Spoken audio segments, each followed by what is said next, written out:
Hey Stoners, it's the Red-Eyed Widow here with GentlemanStoners.com, bringing you an in-depth look of the cannabis industry.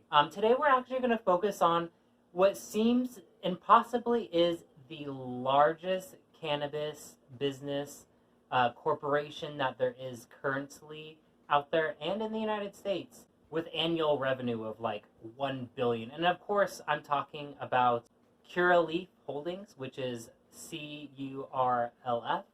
And this company is actually a Massachusetts company. But why I actually wanted to get deep into this specific article, which is by the fake CNN, and if I could, Curaleaf Holdings, a Massachusetts company that grows, processes, and sells cannabis through dispensaries in 18 states, last week bought the Chicago cannabis cultivator and retailer Grassroots for $830 million. That's incredible. And it's incredible because this specific company, like I said, has an annual revenue of $1 billion. So not just that. I mean, it's a growing industry, and this company is obviously off to a great start. But Curaleaf is not just stopping there. And I want to get like a little bit more into like some commentary a little later, but they snapped up 15 companies. They're mostly smaller, but they were established operators in states like Colorado, Florida, and Arizona. Why I actually wanted to get into this article a little bit is because when I saw it, I envisioned the cannabis industry as a small mom-pop retailer. I want it to emulate the wine industry, where there's multiple different farms, and you can go into the future. You can't now, which I don't know why. Where you could go onto the farms and get to try out their weed strains like you do in wine, and as well as breweries. That's the idea that I wanted to go towards. And as impressive as this is, that Curaleaf is just exploding in revenue as well as just purchasing everything, I think it just goes into exactly the reality of like what we want to see the market evolve into. And right now we're kind of just seeing, it kind of being like on its way to becoming a monopolistic giant right off the bat. Also, I wanted to say, the industry is very young. And if you look back into the history of like young industries, generally, there used to be a thing called MySpace. There used to be a thing called AOL.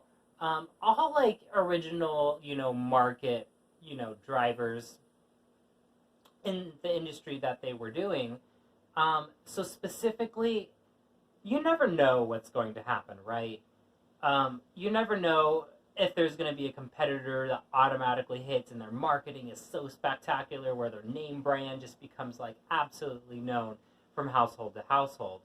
So Curaleaf, only time will tell whether Curaleaf will actually remain a big company going into the future. But with $1 billion in annual revenue, I mean, they're really on their way.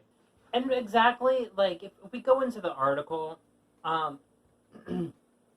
purchasing other companies across state borders and state lines, honestly, it makes you a bigger target for the federal government. Because the federal government THC is not legal, there is a variety of other cannabinoids that are, however, legal. CBD, CBG, list goes on. Big companies mean big money. The IRS, federal departments, I mean, imagine a dog just looking at a juicy bone and just frothing out the mouth.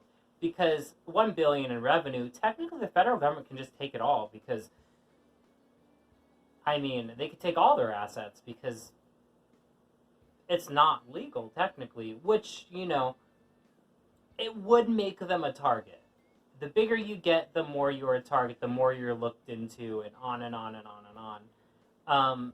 And the bigger fines you're going to face. I mean, all in all, it's really just like, it's just an industry that's very young.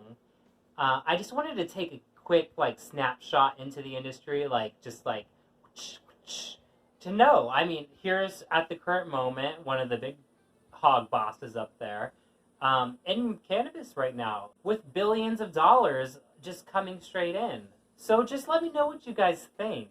Would you guys want to see what I want to see, which is like, you know, more of a wine brewery emulation?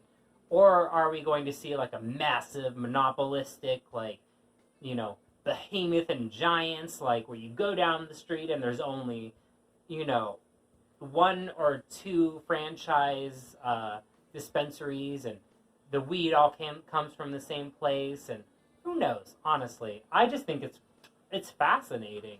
I mean, I'll continue following the story in, you know, articles like this, and, you know, watching the industry, like who's top and who's bottom, and I think it's just fascinating, honestly. But I am the Red-Eyed Widow with GentlemanStoners.com, and I will see you next time.